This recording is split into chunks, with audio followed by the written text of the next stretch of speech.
Ready to begin. Okay, well, thank you everybody for attending our budget committee meeting. We haven't had one since I guess last fall, and what my expectation today is that we hear, um, is it finance committee or budget finance committee, and what I'm expecting to hear is the latest from the county because they just released their budget last week, I believe. So, Jessica, can you give us an update? Will do. So I'm going to share my screen. Forgive me if this takes a moment. Do we need to approve those minutes, or so that's just a pro forma thing? Oh, no, thank you, Liz. I didn't have the agenda. We do need to approve the minutes, but we can do that after the presentation if you all would like. That's great. That's fine. Okay. So can you see my screen that has the fiscal year 23 advertised budget on it? Yes. Excellent.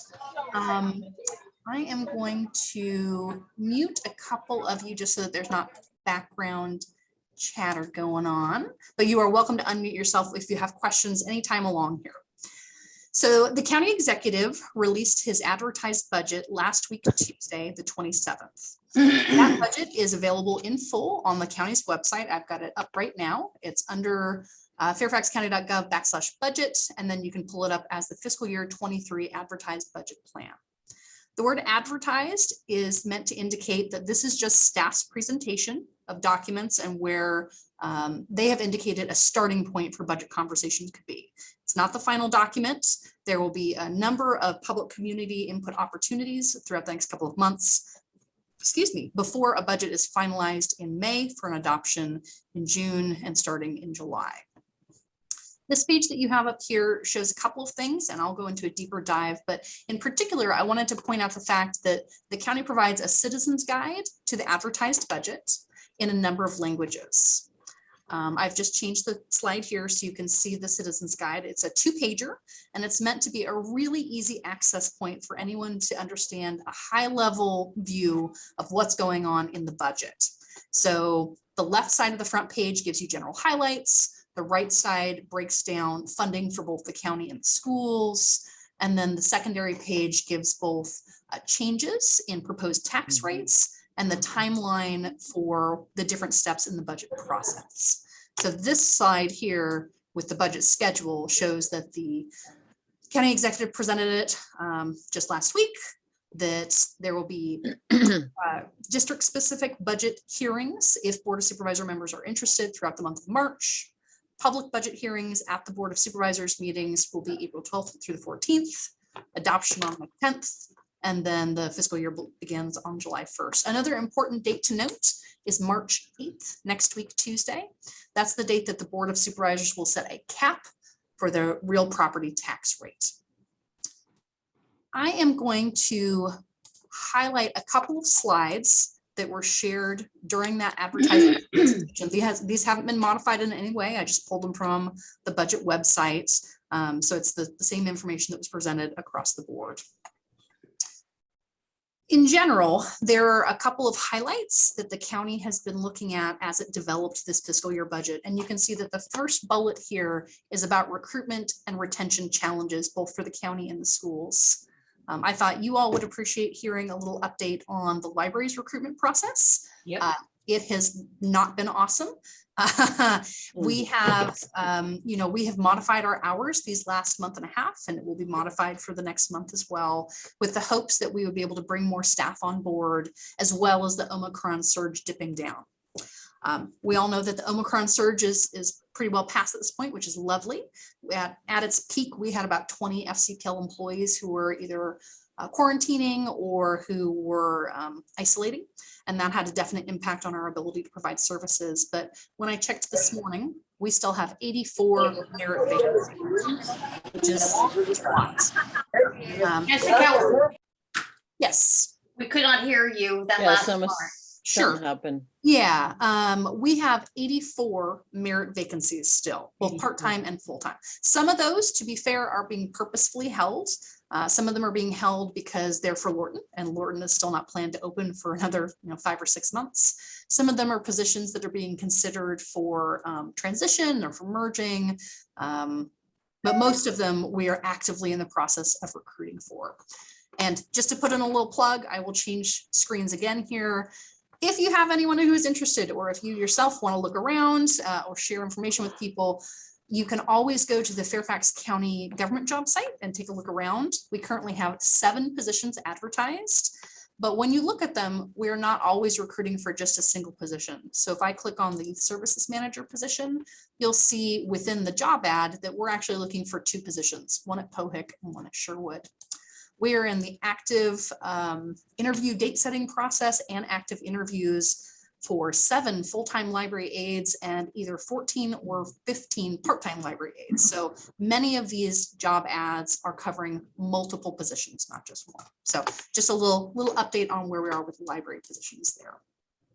So this is definitely a big ticket item for the county. The library is not alone in the fact that we have many merit and exempt vacancies, and county staff and elected officials have prioritized staff retention and recruitment through things like market rate adjustments and paper performance.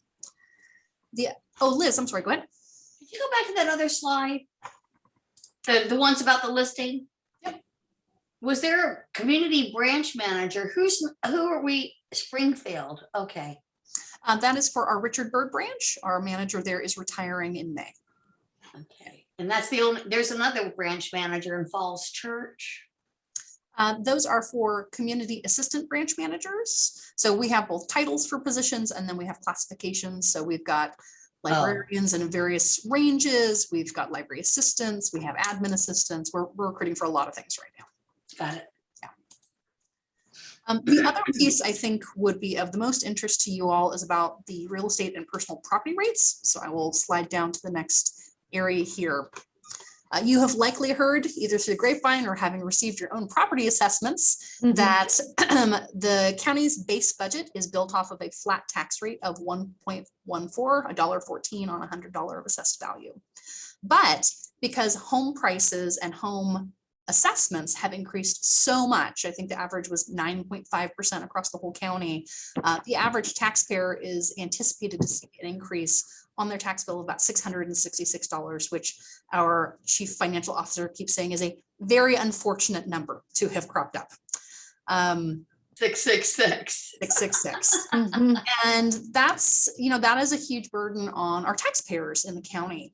So the county executive in drafting this budget also included a balance of about $80 million for the board's consideration.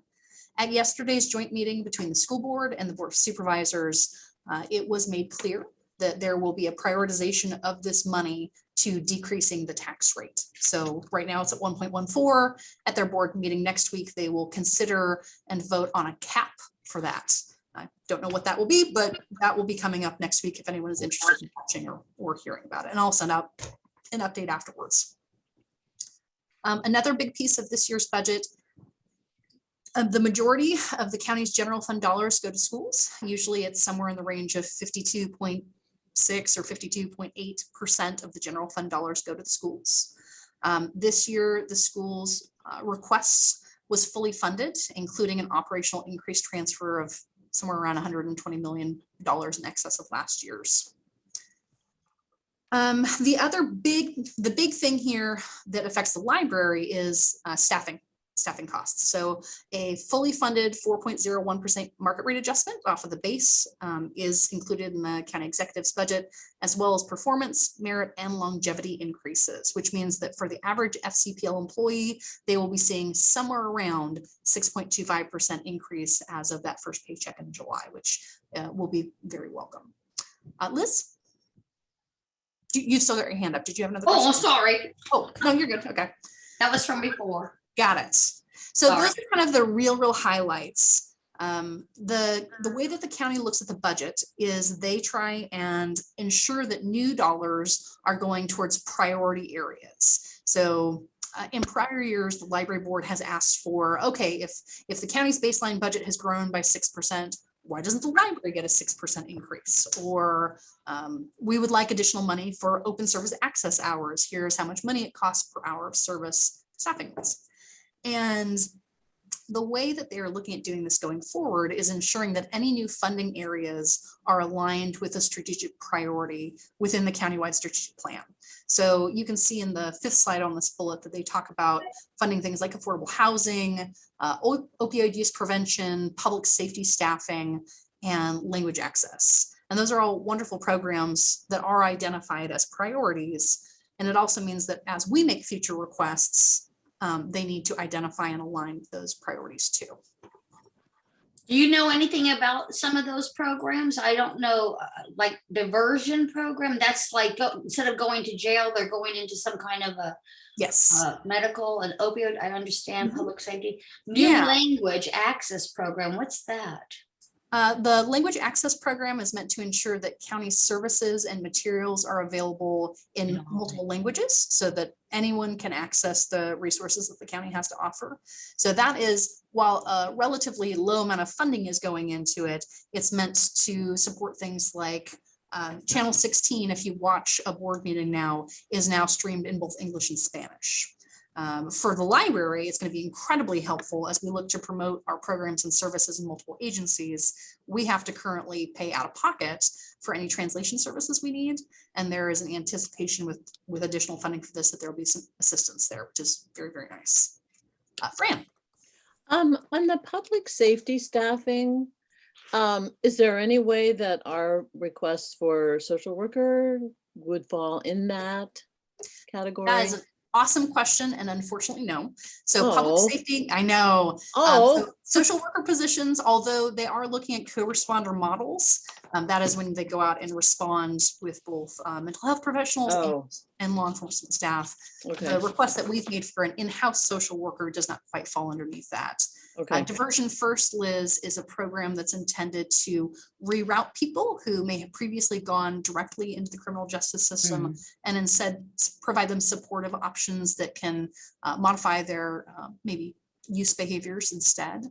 And it's been incredibly successful over the past 5 or 6 years, Sandra. Yeah. I don't remember how many years in there. Yeah.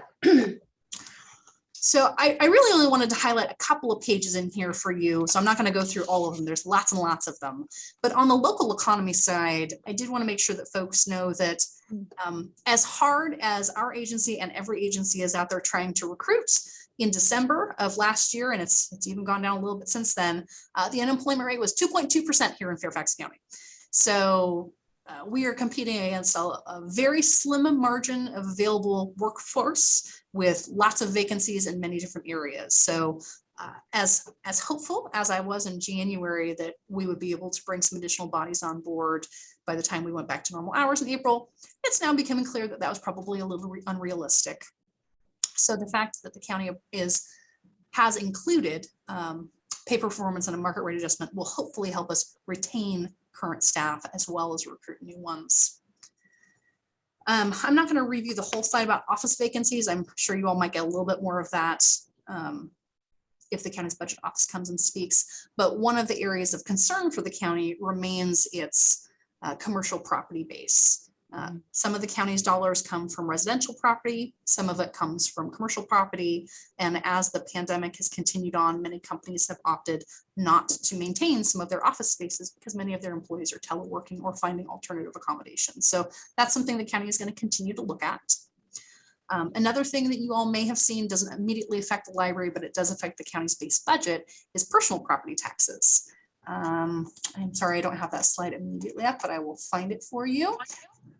That one is, there we go. It's fascinating. So you all will at some point also get a car tax bill, and you'll see that that has just jumped right on up. So car valuations are up 33%. I actually read an article today that was reprimanding some towing companies who are trying to take people's cars back too early because they would be able to sell them for higher valuations at this point. So in addition to the county looking at the property tax rate, they're also going to be doing some review of the personal property tax assessment and rate, because that's going to be another large burden on Fairfax County residents. The average increase per taxpayer is about $181 for vehicles. So between that and the $666 for housing, that's a that's a big chunk. So I talked about the compensation, we talked about the schools a little bit. Jessica, Yes, go ahead, Liz. I heard there was another bucket of money, about $80 million as well, floating around, and it might have to do with the personal property tax. Yes. Okay. So the increase, the anticipated increase based on the current rate and valuation means that the county would see an actualized about $80 million extra from personal property. That was not included in this draft advertised budget, so that the Board of Supervisors would have an opportunity to figure out what amendments they might like to make. So that is not built into the baseline of funding here. The only other thing I wanted to share, and then I'll stop rolling through slides here, is bond referendum. So the library's most recent bond was in November of 2020, and our next bond is planned for November of 2026. That bond is scheduled to support the Centerville branch, Chantilly, Kings Park, and Herndon. And as you can see on this slide, the county is seeing some significant issues with moving forward some of our current bonds due to both staffing struggles, pandemic issues, and really, really hard supply chain issues. I don't need to tell all you that we've got one facility that is much outstanding still, although it's not related to this, with Reston, but we're going to continue to see the ripple effects of this for our 2020 bond items as we try and procure things to renovate and furnish these new buildings. So the county is recommending a 2-year deferral of county referenda. So there would be no county bond this fall. I had originally anticipated that we were going to be requested to delay our library bond until November of 2028, but got some lovely news as part of this presentation. The libraries are not recommended to change. So our next bond will at this time stay on for 2026. Hopefully that'll give us, it's 4 years from now, we can run through some of the current ones we have going on. Lorton is still anticipated to open summerish. Kingstown should start construction this year. George and Sherwood are still TBD, and Reston is doing something. I don't have a good answer for Reston, unfortunately. Fran, I'm sorry, is your hand raised, or was that a leftover? Jessica, it's Phil. Hi, Phil. When we're done, like with our conversations, we're going to come up with some recommendations, to ask for some additional funding. Is that where we're going to go with this? And you have some suggestions for us? I don't know that that's going to be my recommendation, but particularly since it seems very likely that the board is going to decrease the tax rate based on what they've publicly said so far.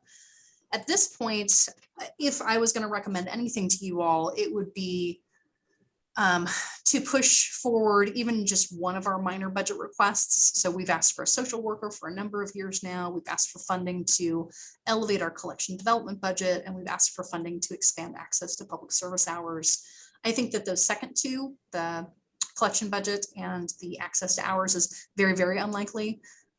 The single position is also pretty unlikely at this point, but we could certainly ask for it. My recommendation to you all would be to attend your local budget committee meetings to both thank the county for the investments that they're planning to make in staff, because recruitment and retention are our biggest issues right now. And also to continue to prime them for future budget years. That the library aligns with many priority areas, and we have waited very patiently over the years for even modest increase in investments.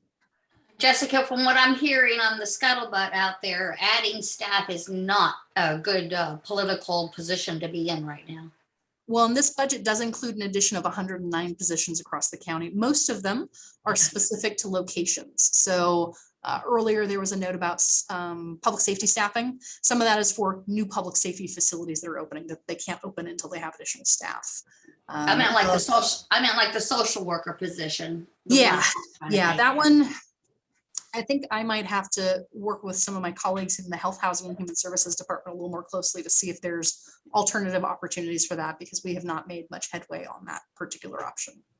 I don't think Jessica, it's Phil again. Hi, Phil. today, what I would like to see us do is come up with maybe 1, 2, no more than 3 ideas that we should ask for additional funding. Example, I was on the Community Action Advisory Board meeting last night, and there's so much need there, affordable housing, childcare, all these Mhm. emotional, you follow me, issues. So they made a motion was made that they should tell the Board of Supervisors not to cut the tax rate, and let as the members of the cab think, let all the fat cats that we own houses keep paying for this. And I moved that be tabled, and it was successful when being tabled because, they see their needs in, everybody else is supposed to fund them for them. And, but here there is excess money. There's that 80 million bucks that the board could play with. So I think it would be prudent for us, to do like number 1 could be, or not in any order, the social worker. I like the idea of increasing collections, and then, maybe one other, or maybe stick with 1 or 2. But I think when we're done with this meeting, we should have a position on it, and we should testify. The cab is going to testify, like we have 3 positions at the budget committee. And I would recommend that we testify and ask for additional funding on whatever 2 or 3 priorities we come up with. So Fran, as the chair of the library board, is signed up to speak during the public budget hearing. So you all are well covered on that. And I'm happy to move forward whatever you all want. I'm just sharing my feedback from the public meetings that I've attended so far. I think it's probably pretty unlikely that they're not going to cut the budget tax rate just because of the number of members of the public that they've heard from already and the public statements that they've made. But, I'm not an elected official. Who knows what's actually going to happen with that. Liz, I'm sorry, did you have your hand raised? Yeah, I just wanted to respond to that. Again, I don't think politically this is a good time to try to ask for anything more with what's going on out in the community and the pressure on the Board of Supervisors. But I also think that the input for what we'd like to see in the budget was last fall. And we did that, I thought, at the meeting in the fall. And it's not at this time. This time we're already beyond that for this year, for this coming budget year. Is that correct or no? So the whole point of having an advertised budget developed by staff is that our elected officials can still modify it. So they have many options. The $80 million that the county executive left on the table are theirs to make a decision about. They can either use it to buy down the tax rate, they could use it to fund additional programs and services. It's up to them and how they interpret the community feedback that they receive. So while our recommendations and requests were part of the budget submission that were put in October, that was the last meeting that this group had, you certainly could reiterate those if you would like. That is absolutely an option. They don't typically, there are definitely some penny ante things that happen where it's little pieces that get moved around and shuffled. It's usually larger pieces in discussions like the tax rate or like funding additional dollars for affordable housing and things like that.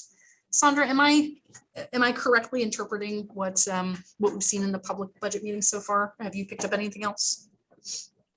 Oh, you are muted.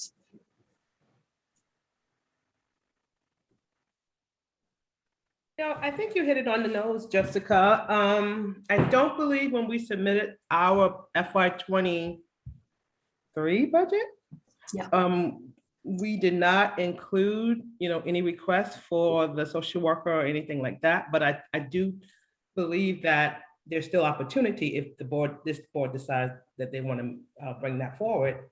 Like you mentioned. we did include it because I wrote. You did include it? Oh, Yeah, okay. I thought we did. I wrote the documentation that went along with it. So those and all 3 of them went in, but Yeah, I thought we discussed that and agreed to that. Okay. Can't remember. It seems like everything is moving too fast. yeah. So whatever this committee would like to do, we're as staff will support it. So if you all would like us to draft something for you that you can use as you go to your local budget hearings to talk about your funding priorities, we can certainly do that. I'm I'm just not You're not pushing 100% convinced that it's going to move forward at this point. Not because the library's case isn't compelling, but because the investments on our taxpayers is quite heavy right now. Fran? About, I think the thing that weighs on my mind is that, we did once get the funding for the increased hours, and what sort of situation to Yeah. kind of play on that, that the money was there, and I know we've, and we sacrificed. Do you think it's not possible to, because the whole thing of adding new things is a huge, heavy lift. And that's sort of not a new thing. They did it once, not that long ago. But yeah, just what are your thoughts on that? Like I said, I'm trying to stay realistic about it. I Yeah. don't think it would hurt you all to ask, to put it out there. Like, I don't think you're in a political situation where asking is going to put you in a negative column. I Okay. just don't, I'm not in a place where I would say like, oh yes, they're obviously going to keep the tax rate there. They have money to play with. They're looking for things to fund that could be personal priority areas, or that they have identified within their community or priority areas. I think we are in more of a kind of a subtraction game than we are at this point, an addition Mhm. game. Okay. Yeah. Liz? I just, Oh, and then Gary. Sorry, Gary. Gary can go.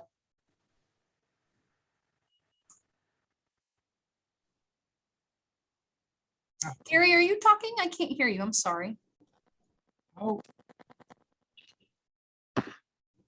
How could we increase the hours if we can't staff the hours we have now? Yeah, That is a great question that is Yeah. also accurate.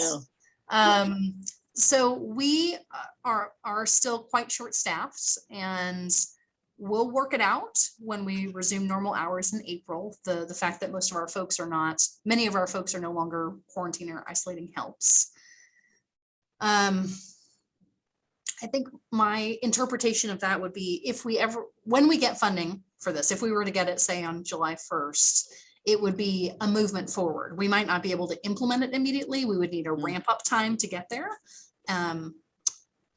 We have, one of the things that I didn't talk about as part of this budget is the county was looking at a number of different ways to try and fast track some staffing updates for budget and support of recruitment and retention efforts. So the county actually expedited some of their benchmarking studies. So they look at various other jurisdictions, both local and other urban systems and municipalities across the nation. And they try and make sure that our employees are at like 95 to 105% of the pay range for that. And if they're outside of that range, it's usually about a 2-year process to start assessing and making recommendations for upgrades. So they actually fast tracked that, and they moved a number of classifications up a pay grade. So some people within the county got a 5 to 10% raise last pay period, I believe. For the library, we only had 2 employees out of the 600 positions that we have that were eligible for that process, which was disappointing. So we're also trying to work with our colleagues in the Department of Human Resources for those external salary equity studies. And we're doing some internal work as well, just to try and get things more aligned. So I think I rambled and got a little off topic there. Your general question was, how are we going to staff it if we can't staff the hours now? The response is, if we could get that money, that could do it. they wouldn't take that money away again immediately the next year if we couldn't actually get the hours pushed out. I would hope that we would be able to ramp up into it and shift some of our staffing around from maybe some of our more flush locations to some of the less ones in an intermediate solution. Now I'm raised. Liz, hi. Yes, now I am raised. Couple of things. First of all, let me just say, I personally would very much strongly support increasing the hours in the community libraries, as well as increasing the collection budget. That's just you guys always know when it comes to those two things, you'll always get my support. But the second thing is, I thought, if I remember correctly, the money for the increased hours was coming from a different kind of a bucket or a funding stream or something. I can't remember exactly what it was, but So that was yeah. back at the, oh my gosh, pre-COVID times, fiscal year 20 fiscal year 21 advertised budget. 21. When that was released, it included additional funding for our phase 1 of the expanded hours. And to support that, the county was looking at some additional tax opportunities, including an entertainment tax. That was it. And there was something else But then I that don't remember didn't- right now, but there were some Yeah. other like tiny pockets of dollars that they were looking to access to support that. That may be what you're thinking. And that funding source went away when they decided we can't do it during COVID. Well, Okay, and also I think that the tax dollars that might be generated by places like movie theaters are maybe not as overflowing as they were pre-pandemic. Yes. Fran. And I thought it was sort of like that we didn't want to be, oh, you're taxing my going to a movie to pay for the library. I thought we sort of were not really happy about that. But We had about a week to be unhappy about it. before Yeah, the budget and then had it to went away. change. So, yeah. there was something else that I was going to say, and I should have jotted it down.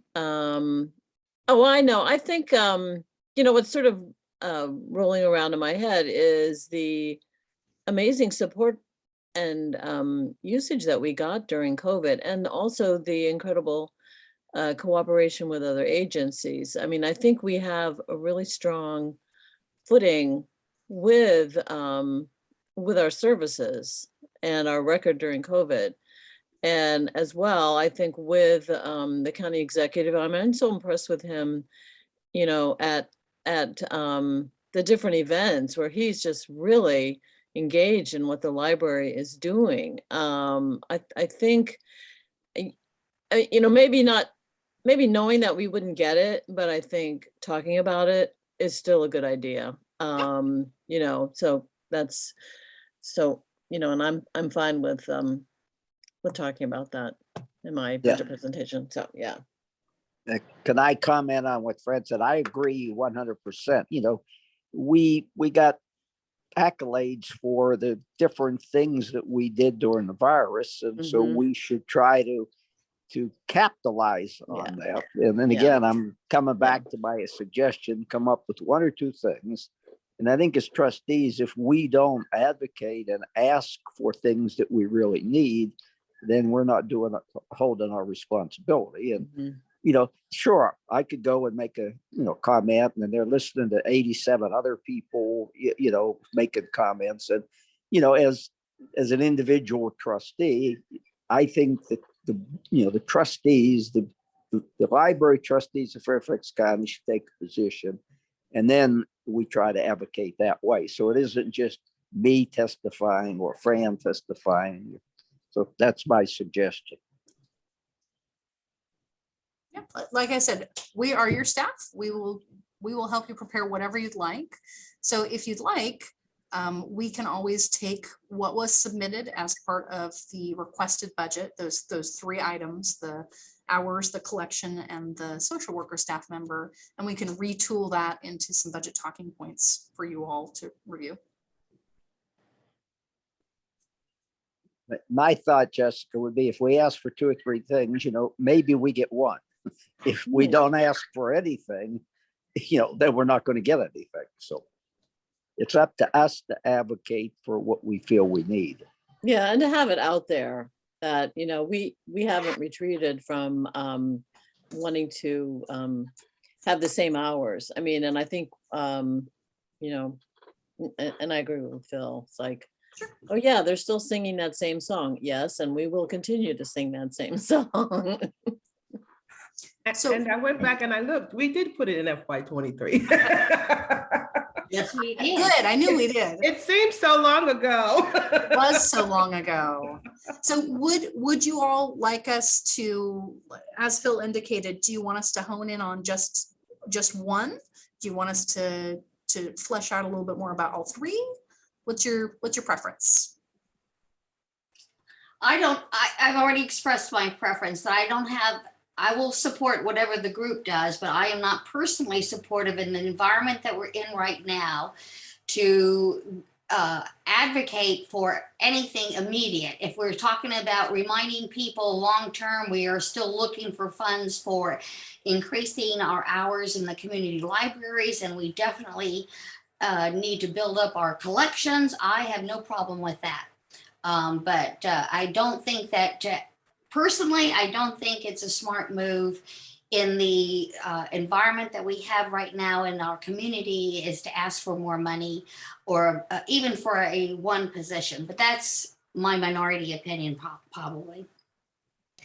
This is Keith. I just want to give my opinion. I think that um, to Liz's point that it's a tough environment, but I also know that in my experience, you still have to ask, and for two reasons. One is because you might get it.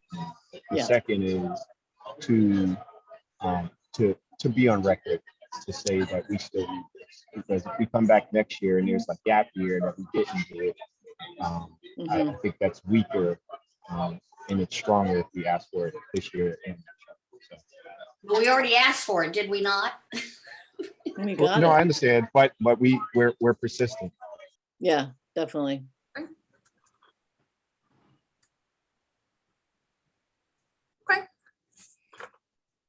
Staff will draft something on your behalf and send it around and post it to make sure that it's easily accessible to the public as well. Will this be read by Fran or something? Will something else happen? Like, if you draft something, we Sure. approve it. What do we do with that? So that's up to you all. So it can be handled a couple of ways. Fran will be speaking on behalf of the library board at the public budget hearing. So we'll work with her on some specific talking points for that. Part of it will be budget related. Part of it will be just kind of extolling what's happened with the library. Yeah. For these talking points, you could go two ways with it. You could either approve this as a committee and then under the signature of the committee. So it could come jointly, I suppose, from you, Keith, as the finance budget committee. I have to remember which one it is, chair, and from Fran since she's participating. And then it could get sent to all the offices to be included as part of their written testimony that they receive. Or you all could use it and distribute it to your colleagues so that they could use it as they are attending local budget meetings. Every one of your district board supervisor members should be having a local budget hearing in advance of the April 12th through 14th ones, and they could use these as they're attending those meetings. It's totally up to you how you'd like it handled. I have one more follow-up question. Are we able to testify at the local budget hearings Absolutely encouraged. as trustees? Mhm. Oh, okay, very good. Thank you. Yes. So the local budget hearings are your district area representative opportunities to hear from people who live within that magisterial district. So I am hoping that as part of your report out at the meeting next week, you'll encourage them to do so. Fran speaks at the full board meeting as the chair of the board. But yeah, that definitely welcome opportunity to go and speak at those. And you can, many of them now allow for either in-person written testimony, or you can submit a video in advance, like through YouTube. So there's a lot of ways to do that. Fran. Yeah, a couple things. As far as Keith's question, I know I always go to Penny's. I don't always speak because but she'll, usually your supervisor recognizes you, and then if there are questions or comments about the library, you have an opportunity to speak. Or and I know pre-COVID, I had from the foundation, I had the thank you sign to hold up for the money for the library hours, and I held that up, and the county executive turned around and he just mouthed the word, "You're welcome," which was really great. I mean, I think he's a real friend of the library in a lot, for a lot of reasons. And I think that would be good. One thing, the other thing was that I was going to say, I think that what Liz said about the collection is a really important thing to include, especially in light of the incredible usage of the ebook, e-material resources during the COVID time period and the increased cost of that. And that might be, and I have to say, I've gone to some of the rec department Zoom exercise classes. And, I have this library background. And so, I sign on, I say, hey, and the teacher says, oh, there's Fran with her library. And so I say, yeah, I'm retired county library. And all these people in the class said, oh, I love the library. I use so many ebooks and I just, love them. And they also raised concern about, oh, I really like the no fines, but they must have been friends of Gary's because they said, I'm worried that people will think they never have to return their books. I said, no, that's not it. And so then since I'm still talking, I'm sorry, but I already have asked, that idea of mine of having like an army of our friends, or even just 2 or 3 of each of our friends to as support for the ebook thing. And I have already recruited 2 people who said that they would do that. So maybe we should do that for the budget too. Just get your friends, just start off with 1 or 2 friends and let it spread across the county. But mainly I wanted to add that in about including collection issues. And I agree with that. And if we decide how many things we want to advocate for, but I think that's a good one. Yeah, if you all choose to focus on just one area, the collection is probably a good one. It's something that many people can relate to. It's something we have data about. And you all will be hearing about collections and challenges at your board meeting next week. So you'll have a little bit of info from a different perspective in your pocket about that one. But we're in an interesting situation this particular budget year. We have so many vacancies and so many dollars falling out of our personnel budget that we've been able to reroute those to our collection development budget. So this year, our collection development budget is actually not too bad because we have had an opportunity to reassess that money and put it in a different area, but we can't do that every year. And people get used to a certain level of material availability and wait list times that we can't guarantee in future budget years. Interesting. You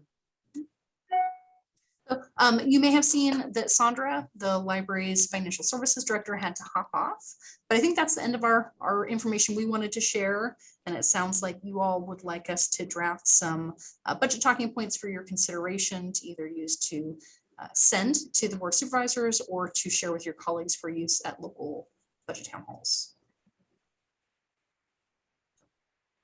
That's all I got. I was while you were talking, I was trying to look up my supervisor's email, but I was at a meeting last night and I think she said it was this Thursday. Oh, yeah. sure. So I'm looking for it. All right. Yeah. Keith, is there anything else you'd like staff to cover? Oh, the minutes. No. Well, I was gonna mention that, please.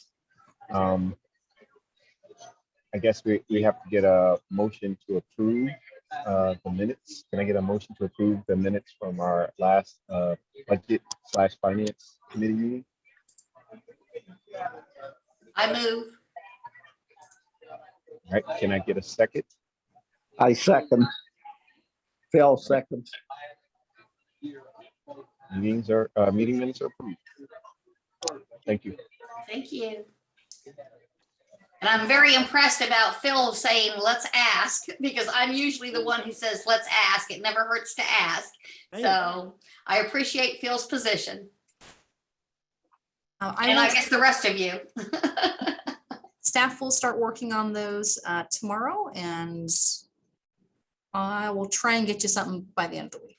I can't find So it. I just have a sort of a funny thing is that when I was working and preparing budgets for my training department, or even before then, I came up with the analogy that during budget time, you need to invoke the inner 2-year-old. Because if you've ever been around 2-year-olds, you're always saying no to them, and and they keep going and they keep coming and they keep at it. It doesn't. And so I thought, so through that year of process of being told no, I guess we learned, well, no means I can't do that anymore. And so now when it's budget time, we have to unlearn that and just keep asking with a smile. Just, I that took doesn't have to notes go on into that, the Fran. minutes. Yeah. Okay, that's everything that I can see that is still on your agenda. Keith, would you like to adjourn the committee meeting? Yes, I make a motion to adjourn. Second. All right, very good. Thank you, everyone. See you Okay. next time. See you Bye-bye, next. everyone.